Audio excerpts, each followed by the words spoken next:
아버지가 아들을 데리고 목욕탕에 갔습니다.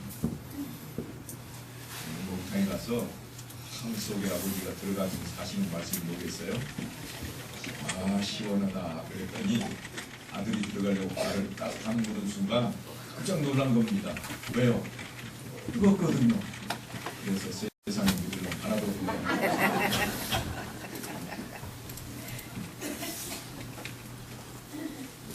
사람은요 무뎌지면 뜨거움도 모릅니다.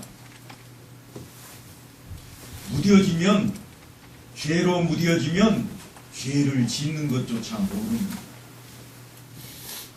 그저 그러려니 하고 지나가는 거예요. 처음 죄를 대면할 때는 아 뜨거워 하고 발을 빼던 모습이 한 번, 두 번 슬금슬금 우리 마음속을 죄가 차지하게 되면 그저 죄가 언제 왔다가 언제 갔는지 죄악 속에 담겨 있으면서조차도 내가 죄인인 것을 모르고 살게 돼버리고 맙니다. 그래서 우리가 좀 조심해야 됩니다. 죄를 지으면서도 어떤 생각을 가지고 있는가? 아 시원하다 그런 생각을 갖는 것. 왜냐하면 죄를 짓는 것은 즐겁거든요. 쾌락이 있거든요. 기쁨이 있거든요. 그래서 죄를 대면하고도 죄인 것을 깨닫지 못하고 넘어가게 되는 것이 인생이라고 하는 겁니다. 오늘 성경은 창세기 맨 앞쪽을 우리가 더듬어 가고 있습니다만 사실은 오늘날 우리가 살고 있는 삶의 현장을 그대로 드러내는 그러한 위치에 와 있는 것입니다. 말씀의 내용이 조금 딱딱할 수 있습니다. 그저 그럴 수 있습니다. 왜냐하면 하나님이 뭔가를 만드셨다고 그러고 하나님이 기뻐하셨다고 하는데 별거 아닌 것 같고 또 그날이 지나가고 이튿날이 되었다고 하는데도 또다시 뭔가를 만들고 계시고 여전히 하나님은 기뻐하시지만 세상에 내가 기뻐할 것이 뭐인가? 우리는 무뎌져 있거든요. 이미 우리는 다 갖추어진 세상 속에 있기 때문에 빛이 있은들 없은들 산에 나무가 있은들 없은들 별반 차이를 느끼지 못합니다. 그러나 여러분 혹 여행을 하시다가 사막을 갔다든가 아니면 망망대해에 바다를 지나가고 있는 배 속에 있다고 생각할 때에 우리 앞에 나무 한 그루가 보인다면 얼마나 기쁘겠습니까? 제가 제주도 여행을 가면서 느꼈던 건데요. 처음에는 상당히 기분이 상쾌하고 좋았습니다. 왜냐하면 옆에 스쳐가는 것들이 섬도 멋지고 나무도 멋지고 파도도 멋졌습니다. 조금 더 가니까 배가 출렁출렁하기 시작하는데 속은 메스껍고 머리는 아파오고 생각나는 게 뭐겠어요? 뭐예요? 빨리 왔으면 좋겠다. 왜 제주도는 이렇게 멀리 있는가? 처음에는 마냥 길게 하루 종일이라도 그 배 타고 구경하면서 기분 좋게 가고 싶었는데 가다 보니까 빨리 왔으면 좋겠다. 여러분 인생은 과연 어느 자리에 와 있습니까? 고통스럽고 망망대해 같은 그러한 삶이 우리 앞에 있다면 틀림없이 그 사람은 세상 끝날 빨리 왔으면 좋겠다. 그럴 것입니다. 하지만 이제 아름다운 것들을 바라다 보고 즐거운 것들을 느끼고 재미를 보고 있다면 빨리 오는 게 싫습니다. 천천히 왔으면 좋겠습니다.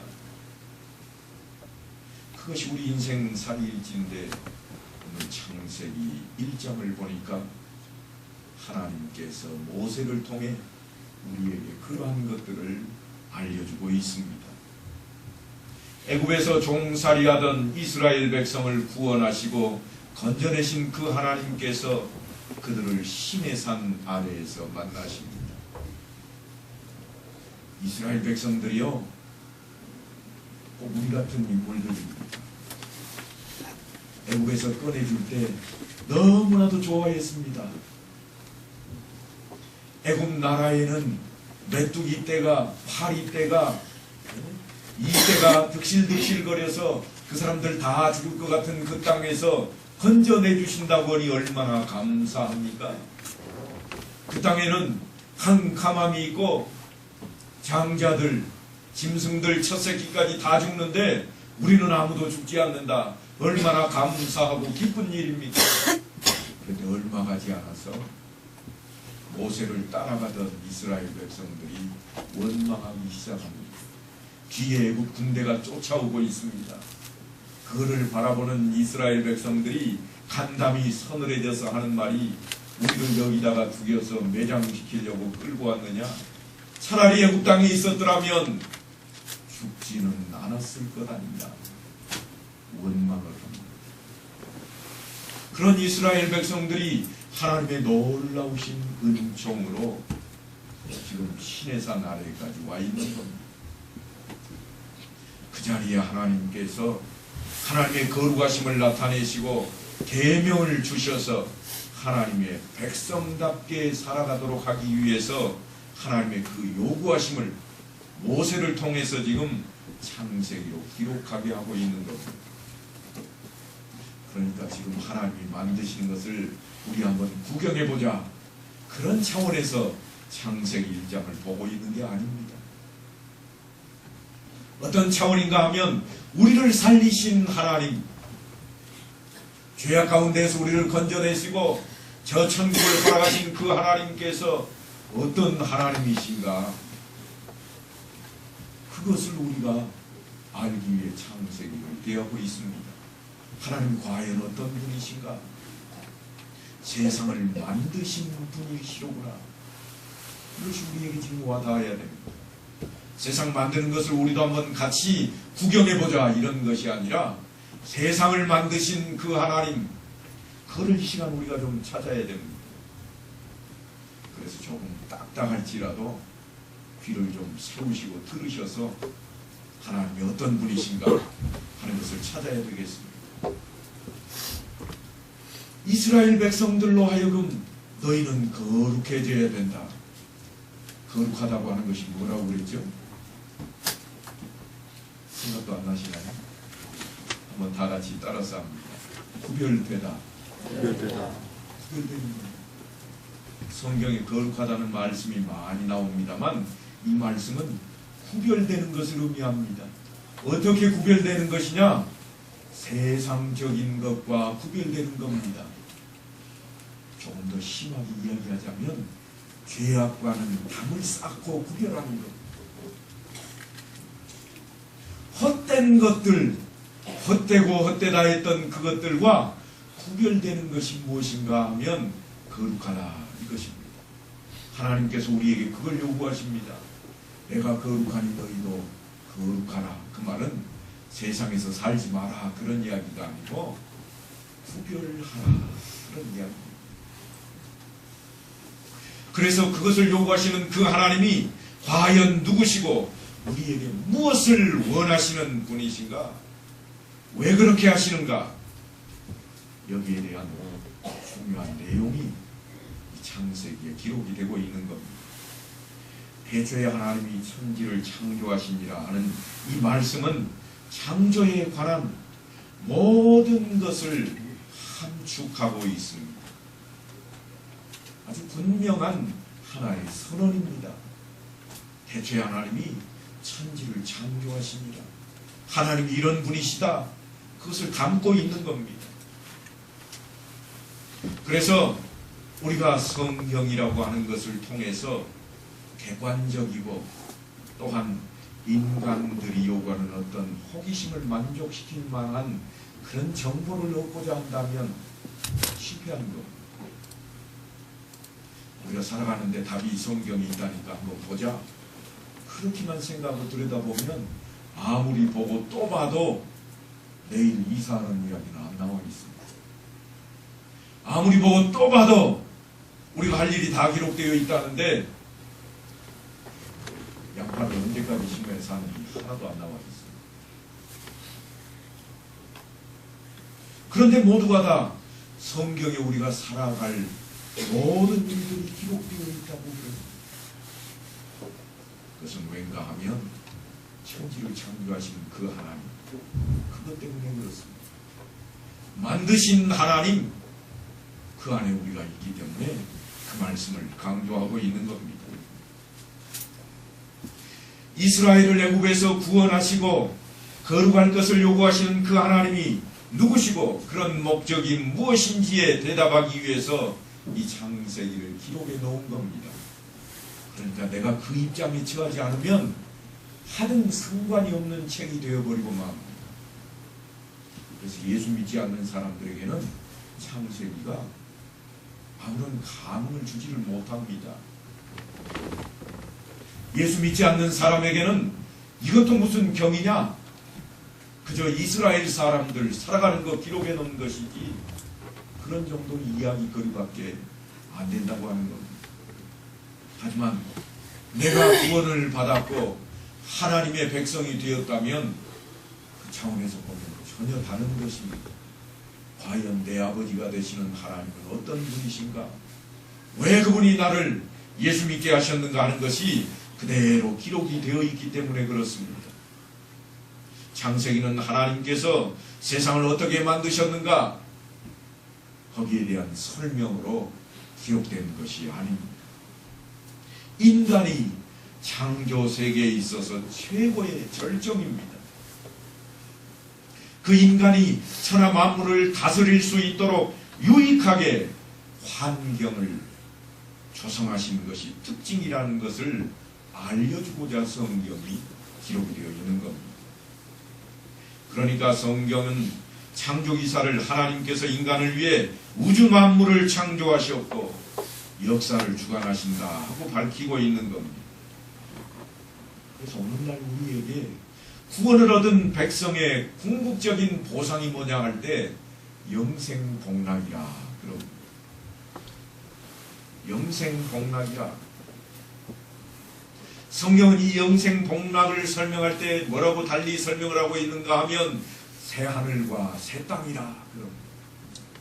이미 하늘이 있고 이미 땅이 있는데 새하늘과 새 땅이라. 창세기 1장을 보고 있습니다만 지금 펼쳐지는 모습이 새하늘과 새 땅의 모습입니다. 2절을 보니까 땅이 혼돈하고 공허하며 흑암이 깊음 위에 있고 하나님의 영은 수면 위에 운행하시니라. 뭘 봐도 뭔지 모르겠습니다. 왜냐하면 아직 새로운 땅이기 때문에 그렇습니다. 우리는 이미 갖추어진 땅에서 살고 있습니다. 이미 하나님께서 창조를 하셔서 질서를 매겨놓은 땅에 우리가 살고 있으니까 나무는 나무가 살아갈 위치에 있고 풀은 풀이 자라는 위치에 있고 물은 물이 흐르는 자리에 있는 것입니다. 그런데 태초에는 그와 같은 모습이 아닌 것입니다. 그 자리에서 하나님께서 새하늘과 새 땅을 우리에게 약속하고 있습니다. 그러니까 그 땅과 그 하늘은 지금 우리가 살고 있는 환경과는 전혀 다른 겁니다. 그것은 죄에 대한 것이 없어서 죄를 발생시키거나 죄의 도전이 전혀 없는 곳입니다. 성경은 또한 말하기를 눈물이나 슬픔이나 절망도 없는 곳이라고 말합니다. 그러니까 새하늘 새 땅은 오히려 환경이라기보다는 하나님의 통치와 완성을 의미합니다. 하나님의 형상대로 지음받은 백성을 하나님의 자녀로 삼으시고 영원히 변치 않을 행복과 감사와 그리고 기쁨의 나라를 새하늘 새 땅이라 그러는 겁니다. 새하늘 새 땅을 달리 말하면 하나님의 나라인데 태초에 천지를 창조하신 하나님이 하나님의 형상대로 지음받은 우리 인생들에게 복을 주시기 위해서 창조하신 모든 것을 내포하고 있는 겁니다. 아직은 타락되지 않은 세상, 아직은 오직 하나님의 뜻 가운데 있는 그곳, 바로 그 자리가 천지를 지으신 하나님, 그렇게 표현되어 있는 창세기의 맨 앞쪽입니다. 천지를 지으신 하나님, 그러면 단순하게 초자연적인 그런 능력으로 세상과 우주 만물을 만드신 그런 하나님 정도가 아닙니다. 나의 하나님, 나의 아버지라고 하는 그런 차원으로 우리의 시선을 모으게 하고 있는 겁니다. 모세가 지금 창세기를 기록하는 목적이 어디 있느냐? 그 목적은 다름 아닌 하나님께서 너희는 내 백성이다, 너희는 나의 자녀된 나의 백성이라고 말씀하시는 거기에 초점을 맞추고 지금 창세기를 기록해 가고 있습니다. 그러니까 여러분, 창세기는 하나님께서 아무것도 없는 자리에서 뚝딱 뭔가를 만들어내셨다, 이런 이야기가 아닙니다. 왜 뚝딱 만들어내셨는가? 그런 이야기입니다. 무엇 때문에? 그것을 우리가 생각해내야 됩니다. 그래서 사람의 제일 되는 목적이 뭐라고 했는가 하면 하나님을 영화롭게 하는 것과 또한 영원토록 그를 즐거워하는 것이라 그러는 겁니다. 그 하나님이 나의 아버지시요, 그 하나님이 나의 주가 되시기 때문에 그렇습니다. 출애굽기 15장을 보면 이스라엘 백성이 하나님의 기이하신 그 간섭과 기적 가운데 홍해를 건너게 되고 뒤쫓아오던 애국 병사들은 모두 물에 빠져 죽고, 그러고 난 뒤에 모세와 백성들이 구원을 얻고 하나님 앞에 드리는 찬송이 담겨 있습니다. 거기 보니까 내가 여호와를 찬송하리니 그는 높고 영화로우시며 말과 그 탄 자를 바다에 던지셨음이로다. 여호와는 나의 힘이요 노래시며 나의 구원이시로다. 그는 나의 하나님이시니 내가 그를 찬송할 것이요. 그리고 뒤쪽으로 가니까 주께서 바람을 일으키심에 바다가 그들을 덮으니 그들이 거센 물에 납같이 잠겼나이다. 여러분, 납이 뭔지 아세요? 납. 땜질할 때 쓰는 그런 광물인데, 납 그러면 무겁다, 이거를 상징합니다. 납덩어리는 아주 무겁습니다. 여러분이 옛날에 사용하시던 저울추가 있습니다. 추, 저울추, 저울대에 매달려 있는 추. 그 겉은 쇳덩어리지만 속에는 뭐가 들어있는가 하면 납덩이가 들어있습니다. 쇠보다 더 무겁기 때문에 그 안에다 납을 집어넣는 거예요. 납처럼 잠겼다, 그 말은요, 수장되는데 물에 떠내려간 그런 정도가 아니라 그 속으로 처박혀버렸다, 그런 의미입니다. 그러니까 홍해를 그 건넌 사건을 하나님께서 어떻게 초자연적인 능력으로 개입하셔서 이스라엘 백성들은 구원하시고 애굽의 군사들은 바다에 수장시켰는가, 그렇게만 이해하시면 안 됩니다.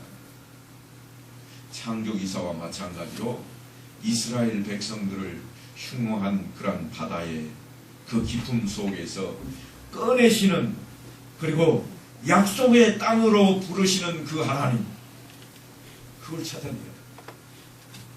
하나님을 모르는 자들, 세상이 상관하지 않는 자들은 바다의 깊음과 흑암과 공허함 속에 내버려 두시는 하나님, 이 두 가지가 대조되는 겁니다. 다시 말하면 천국과 지옥입니다. 예수를 믿는 자는 천국이고 예수를 믿지 않는 자는 지옥이라, 그 말씀이 홍해 사건에 그대로 담겨 있습니다.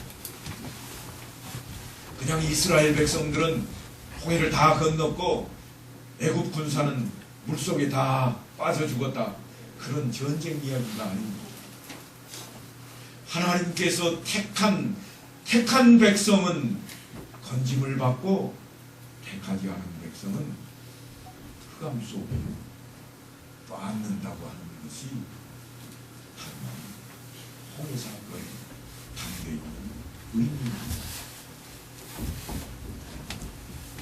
하나님께서 도움을 주시기도 하고 벌을 주시기도 한다는 그런 차원이 아닙니다. 하나님만이 흑암과 공허함과 혼돈 속에서 인간을 위한 그런 복과 유익함과 기쁨을 만들어 주시는 분이라고 하는 것. 하나님이 없이는 결코 혼돈과 흑암에서 벗어날 수가 없습니다. 그것을 분명하게 일러주는 것이 홍해 사건입니다.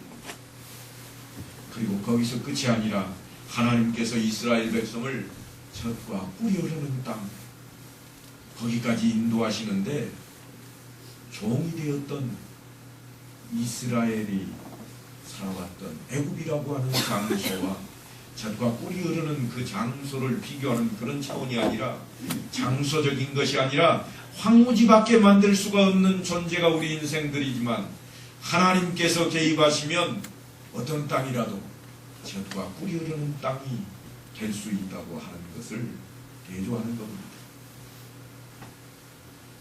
혹 시간이 되셔서 이스라엘 땅을 가보신 분들은 잘 아시겠습니다만 이스라엘 땅이 우리나라보다도 더 훨씬 좋아 보이지 않습니다. 젖과 꿀이 흐르는 땅, 그 단어만 듣고 보면 그저 길거리에도 무성할 것 같고 그저 들판에는 아주 빽빽할 것 같은데 우리나라 같은 땅이 드뭅니다. 우리는 잔디밭 그러면 잔디가 아주 빽빽한 곳입니다. 풀밭 그러면 땅이 보이지 않을 정도로 풀이 자란 것을 우리는 풀밭 그럽니다. 젖과 꿀이 흐르는 땅이라고 표현된 그 이스라엘 땅에는요, 풀밭이 어느 정도인가 하면 듬성듬성 보이는 땅입니다. 풀밭은요, 어떤 것을 풀밭이라고 그러는가? 푸른 초장이 어떤 곳인가 그러면 염소나 양떼들이 풀 한 포기 뜯어먹고 몇 발짝 건너가서 다시 풀을 뜯을 수 있는 곳이 푸른 초장입니다. 그런데 왜 그곳을 젖과 꿀이 흐르는 땅이라 그럴까요?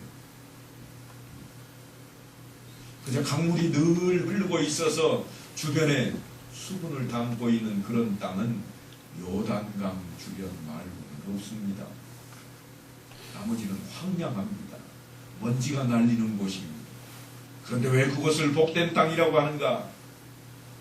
그것은 다름 아닌 하나님께서 함께 하시는 땅이기 때문입니다. 비록 황량하고 비록 거칠어 보이지만 하나님께서 함께 하시는 곳, 내 아버지가 함께 하는 곳, 그곳이 젖과 꿀이 흐르는 땅입니다. 뭐가 같은가 하면요, 6살 배기, 아니 3살 박이 아이들이 열심히 친구들하고 같이 장난감을 가지고 놉니다. 세상이 그보다 더 행복한 곳이 어디 있겠어요? 자기네들끼리 즐겁게 놀고 있는데 저만치에서 엄마나 아빠가 오면 어떻게 하던가요? 장난감이고 뭐고 없습니다. 친구도 눈에 안 보입니다. 집어 던져버리고 엄마, 아빠 부르고 거기 가버립니다. 엄마, 아빠한테 가면 장난감, 그 장난감 가지고 놀지 못합니다. 그 친구들과 함께 있을 수 없습니다. 그런데도 쫓아가서 안깁니다. 왜입니까? 내 아버지, 내 어머니이기 때문에. 하나님께서 이스라엘 백성들을 젖과 꿀이 흐르는 땅으로 인도하시면 바로 그와 같은 차원입니다. 그 땅을 주실 수 있는 분은 오직 하나님뿐입니다. 하나님의 구원은 오늘 본문 2절에 보면 땅이 혼돈하고 공허하며 흑암이 깊음 위에 있고 하나님의 영은 수면 위에 운행하시니라 하고 말하는 그 혼돈과 공허함과 흑암과 깊음에 빛을 주시고 땅과 물을 주시고 각종 소산을 자라게 하시는 것입니다.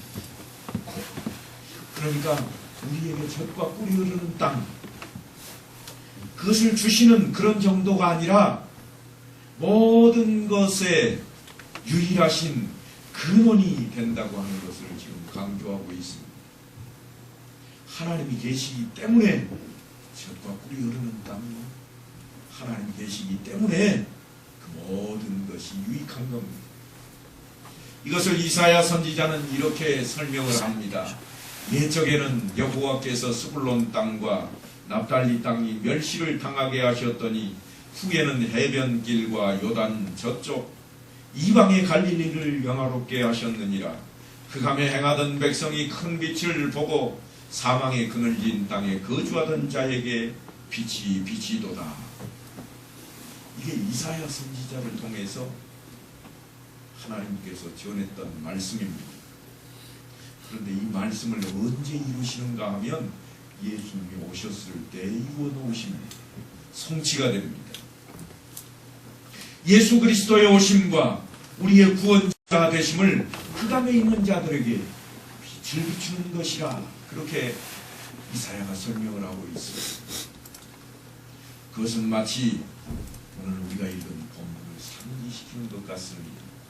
혼돈과 공허와 흑암이 깊음 속에 있는 땅에 빛이 있으라 하심에 빛이 있었고 하는 내용입니다.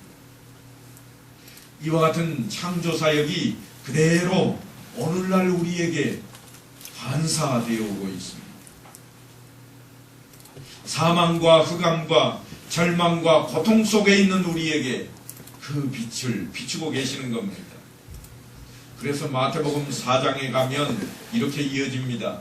예수께서 요한이 잡혔음을 들으시고 갈릴리로 물러가셨다가 나사렛을 떠나 스불론과 납달리 지경 해변에 있는 가버나움에 가서 사시니 이는 선지자 이사야를 통하여 하신 말씀을 이루려 하심입니다.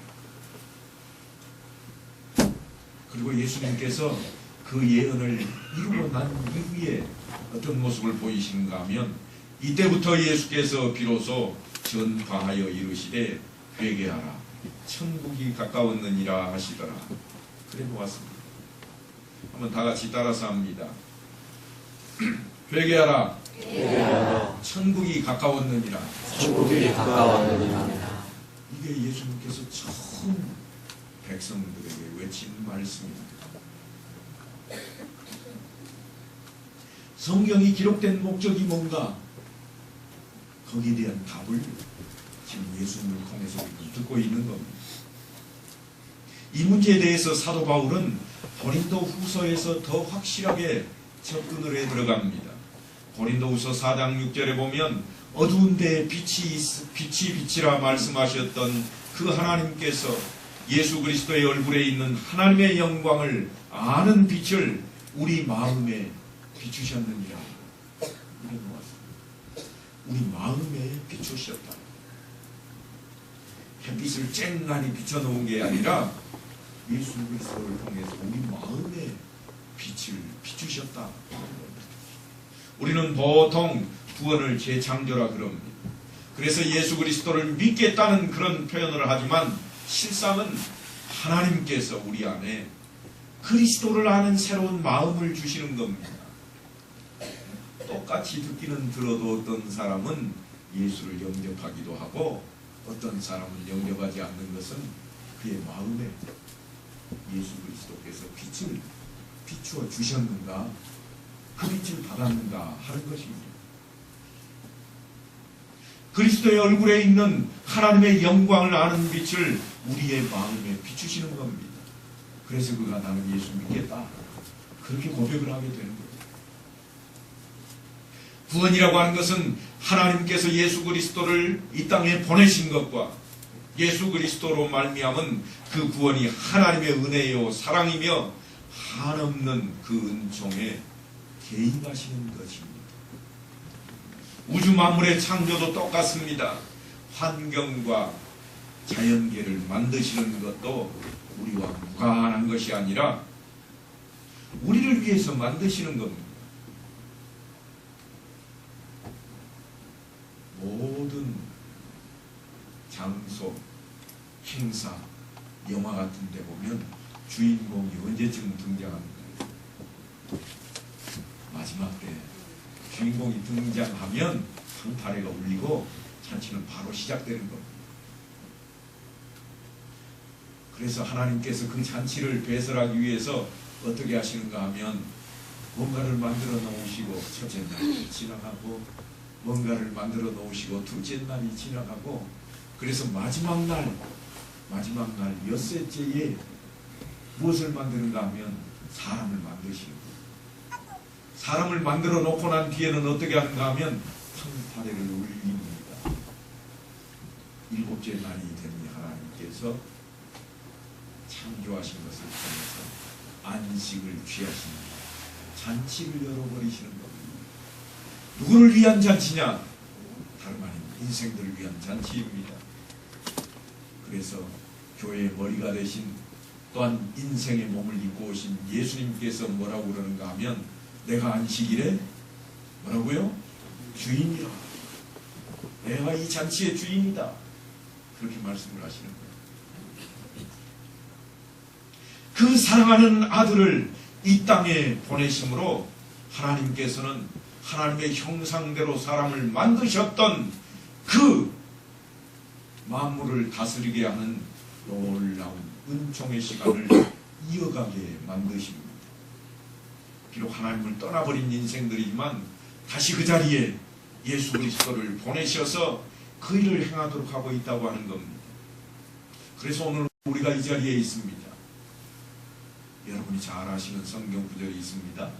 요한복음 3장 16절 어떻게 하지요? 하나님이 세상을 이처럼 사랑하사 독생자를 주셨으니 이는 그를 믿는 자마다 멸망하지 않고 영생을 얻게 하려 하시니라.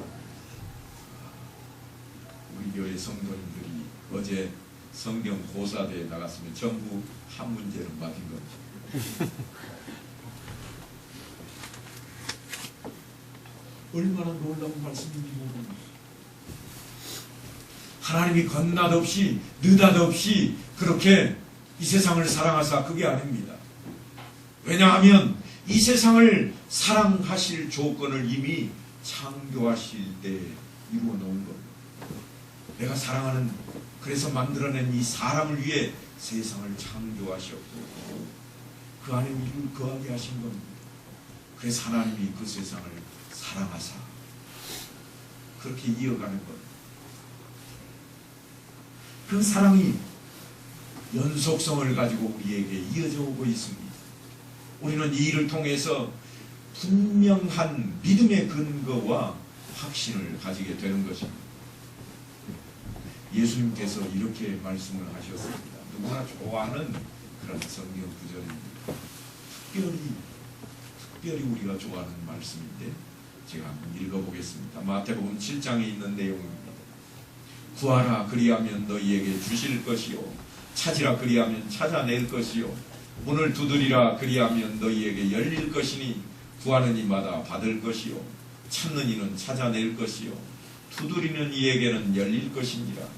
너희 중에 누가 아들이 떡을 달라 하는데 돌을 주며 생선을 달라 하는데 뱀을 줄 사람이 있겠느냐. 너희가 악한 자라도 좋은 것으로 자식에게 줄 알거든 하물며 하늘에 계신 너희 아버지께서 구하는 자에게 좋은 것으로 주시지 않겠느냐. 그러므로 무엇이든지 남에게 대접을 받고자 하는 대로 너희도 남을 대접하라. 이것이 율법이요 선지자니라. 아멘. 얼마나 멋진 말씀입니까? 얼마나 우리가 좋아하는 말씀입니다. 우리는 이것을 근거로 삼아서 늘 하나님 앞에 들이댑니다. 어떻게 들이대는가요? 구하면 주신다고 했잖아요. 주세요. 아니 왜 찾아도 안 나옵니까? 찾으라며요. 우리가 늘 들이대는 성경 구절 가운데 하나님 말씀이 있습니다. 그런데 하나님께서는 어떤 차원에서 이 말씀을 하시는가 하면 너희가 악한 자라도 이 차원 부모와 자식 간의 관계를 보면 자식이 부모를 위하는 것보다는 부모가 자식을 더 위합니다. 위합니다. 아무리 효자가 있다고 해도요, 부모만 못합니다. 그런데 세상에서 상은 누구에게 주죠? 효자상을 줍니다. 부모상 주는 거 보셨어요? 늘 효자상, 효부상 이것만 줍니다. 그런데 여러분 아세요? 부모를 위해서 목숨을 바칠 자식들은 없습니다. 자식들 입에서는 뭐라고 그러는가 하면 늘 산 사람은 살아야지. 부모님은 떼내서 가실 건데 산 사람은 살아야지.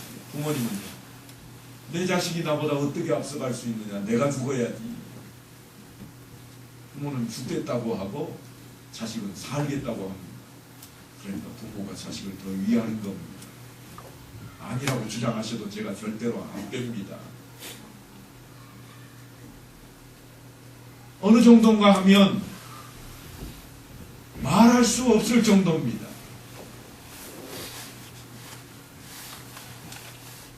그런데 여러분, 부모와 자식 중에 누가 빕니까? 아주 어려서나 자식들이 비는 것처럼 보여집니다. 내맡기 싫어서. 하지만 그것도요, 조금 지나면 다 빕니다. 누가 비는가 하면 부모가 빕니다. 자식은 빌지 않습니다. 자식들은 공갈칩니다. 나 밥 안 먹어. 나 집 나갈 거야. 이게 입에 달고 다니는 말입니다. 왜 그런가 하면 아이들도 눈치는 있어가지고 부모가 자식을 얼마나 사랑하는지를 압니다. 자기가 고통스러우면 부모가 더 고통스러워한다는 것을 알기 때문에 공갈을 치는 겁니다. 부모는 그저 쩔쩔 맵니다. 하나님 앞에 우리의 모습이 꼭 그렇습니다. 이번 일만 잘 해결해 주시면 제가 다 갚겠습니다. 이런 식으로 밖에는 하나님을 찾아가지가 않습니다. 사랑의 하나님이신 것을 우리는 놓칩니다. 우리의 아버지 되신 것을 놓칩니다. 우리는 늘 거래하려고 합니다. 하나님 이것만 해 주십시오. 그러면 그렇게 거래를 시작합니다. 그래서 우리는 거래를 하려고 할 때 구한 것을 얼마만 무언가를 바치면 얻을 수 있겠다, 이 생각만 가지고 있습니다. 내가 이것 바치면 하나님이 사업 잘 되게 해주시겠지. 항상 대가를 달고 다니는 게 우리의 모습입니다. 우리의 신앙에 있어서 큰 걸림돌입니다. 사랑에 대한 확신이 없습니다. 사랑에 대한 확신이 너무 없는 겁니다. 예수 그리스도를 보내주신 하나님의 사랑은 말하면서도 하나님께서 태초에 우주를 창조하실 때부터 우리를 사랑하시고 또한 우리를 위하신다는 것을 잊어버리고 있습니다. 너희가 악한 자라도 좋은 것으로 자식에게 줄 줄 알거든 하물며 하늘에 계신 너희 아버지께서 구하는 자에게 좋은 것으로 주시지 않겠느냐. 이 말씀을 이상하게 들으시면 안 됩니다. 왜냐하면요, 구약시대 성도들은 이 말씀을 이렇게 생각했습니다. 내가 산을 향하여 눈을 돌리라. 나의 도움이 어디서 올까? 나의 도움은 천지를 지으신 여호와에게서로다. 그런데 우리는 어떻게 생각을 합니까? 우리의 삶 속에는 어떤 것이 자리를 잡고 있습니까? 우리들의 삶의 정황 속에도 여러 가지 어려움이 있습니다. 그러나 여전히 하나님, 우리의 하나님이시고 우리 아버지이십니다. 나의 신앙의 열심이나 수준을 놓고 신앙을 논해서는 안 됩니다. 하나님을 놓고 신앙을 논해야 됩니다. 주는 우리 아버지시라. 아브라함은 우리를 모르고 이스라엘은 우리를 인정하지 아니할지라도 여호와여 주는 우리 아버지시라.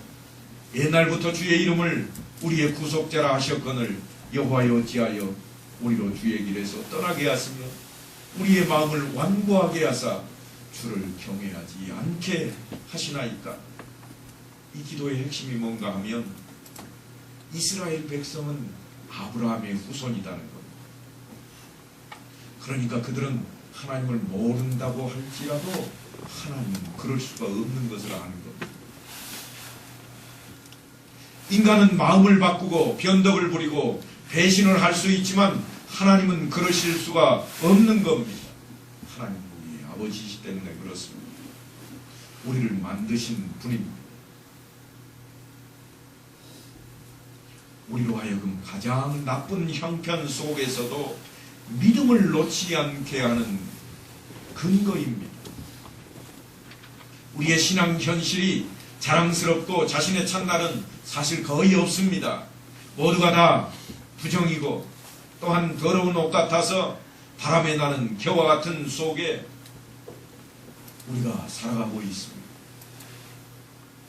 그러나 우리를 만드신 그 하나님께서 우리에게 복 주시겠다. 그 약속하심, 그것 때문에 우리는 절망과 고통 속에서도 여전히 그분을 아버지로 생각하기 때문에 그 앞에 나아가게 되는 것입니다. 사랑하는 성도 여러분, 빛이 있으라 하신 그 하나님이 오늘도 우리와 함께 하시기를 간절히 축원합니다.